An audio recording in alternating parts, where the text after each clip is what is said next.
नमस्कार मित्रों, अगर आप सभी के पास समय है कृपया कुछ न कुछ समय देने की कृपा करें। मेरे ऊपर नहीं, शब्दों के ऊपर, भावों के ऊपर का जो पुराणों में लिखा हुआ उनके ऊपर।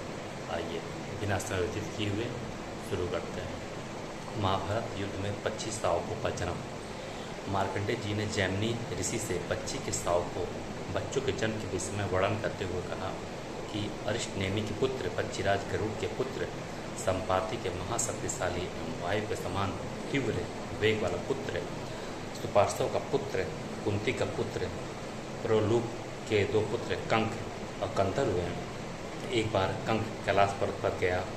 वहाँ उसने कुबेर, किंकर, विद्रुप नामक राक्षस को देखा।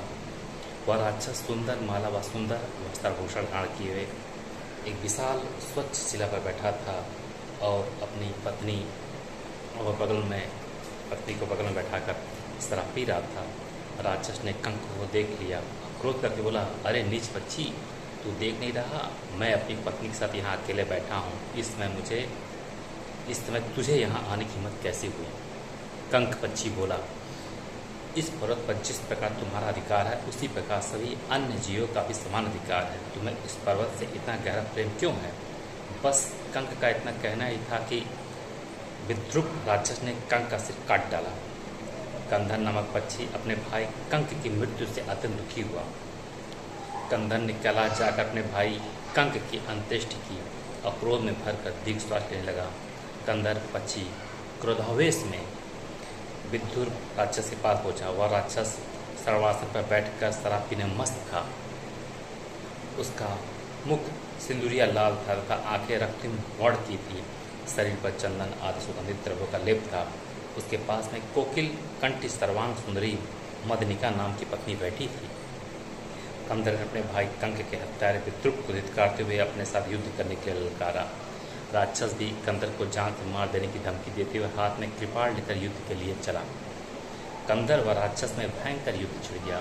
भीषण क्रोध में राक्षस ने अपनी चमचमाती तलवार को पक्षी कंधर पर चला दिया, परंतु कंधर ने अति तीव्रता से अपना बचाव करते हुए अपनी चोट से तलवार को पकड़ लिया और पैर से टुक कर दिया।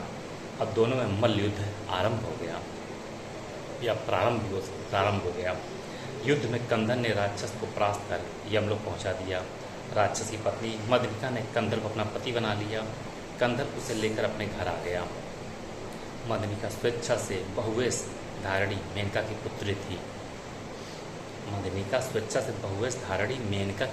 थी।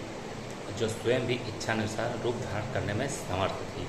अतः वह भी पक्षी रूप धारण कर कंधर के साथ रहने लगी। इस मदनिका के गर्भ से ही दुर्वासा ऋषि द्वारा श्रापित वपु ने पक्षी रूप में जन्म धारण किया। कंधर ने उनका नाम तारछी रखा। नंदपाल नामक ब्राह्मण के 4 पुत्र थे, जिनके छोटे पुत्र का नाम द्रोण था। वेदज्ञ द्रोण ने सर्वांग सुंदरी तारछी का विवाह हुआ। तारछी गर्भवती होने पर कुरुक्षेत्र गई। वहाँ पांडव एवं कौरवों के मध्य भीषण युद्ध हो रहा था। युद्ध क्षेत्र में तारछी ने पहुंचकर देखा कि भगदत्त एवं अर्जुन में भयंकर युद्ध हो रहा है। दोनों तरफ से भीषण बाणों की वर्षा हो रही है। उसी बीच अर्जुन का एक बार तारछी को लग गया।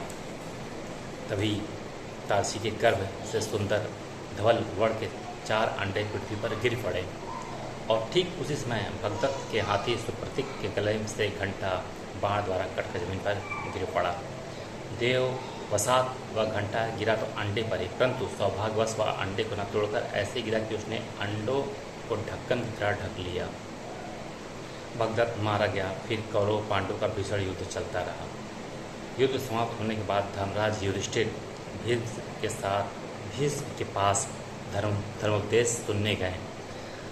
संयतात्मा वाले द्विजोत्तम समीक मुनि अपने शिष्यों सहित उस स्थान पर पहुँच गए जहाँ की तारछी पक्षी के अंडे घंटे से ढके थे। अंडे से बच्चे बाहर निकल आए और घंटे के अंदर ही ची ची का शोर मचा रहे थे।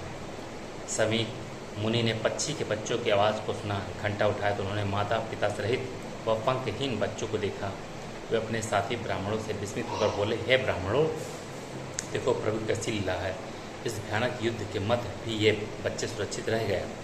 ठीक ही कहा गया है, जाको राखे साइयाँ मार सके ना कोई, अर्थात जिसके भगवान ही रक्षक है उसका बाल बांका कोई भी नहीं कर सकता।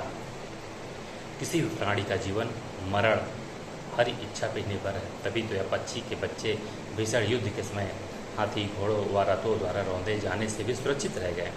यह कितना आश्चर्य है कि इन अंडों को पृथ्वी पर गिरने के साथ ही तत्क्षण घंटे को भी गिरकर ऊपर ढक लेना तथा मांस रक्त व वसा से पृथ्वी पर ढके जाना, यह सब एक दूसरे से भिन्न होते हुए भी एक ही साथ घटित हो गए। ऐसा जान पड़ता है कि यह साधारण पक्षी नहीं, तभी ये इस विषम स्थिति में भी सुरक्षित हैं। अतः हे ब्राह्मणों, इन 25 सावकों को आश्रम में लेकर जाओ और इन्हें वहाँ रखना जहाँ ये बिल्ली नेवले बाज आदि से सुरक्षित रह सके। इन्हें बचाने का हमें हर संभव प्रयास करना चाहिए। मुनि के शिष्य उन बच्चे को लेकर आश्रम को गए और यहाँ मुनि ने वेदोक्त शास्त्रीय विधि से हवन आदि कर्म करके फल फूल पुष्प और कुश लेकर ब्रह्मा विष्णु महेश इंद्र यम अग्नि वरुण बृहस्पति कुबेर वायु विधाता का विधिवत पूजन किया।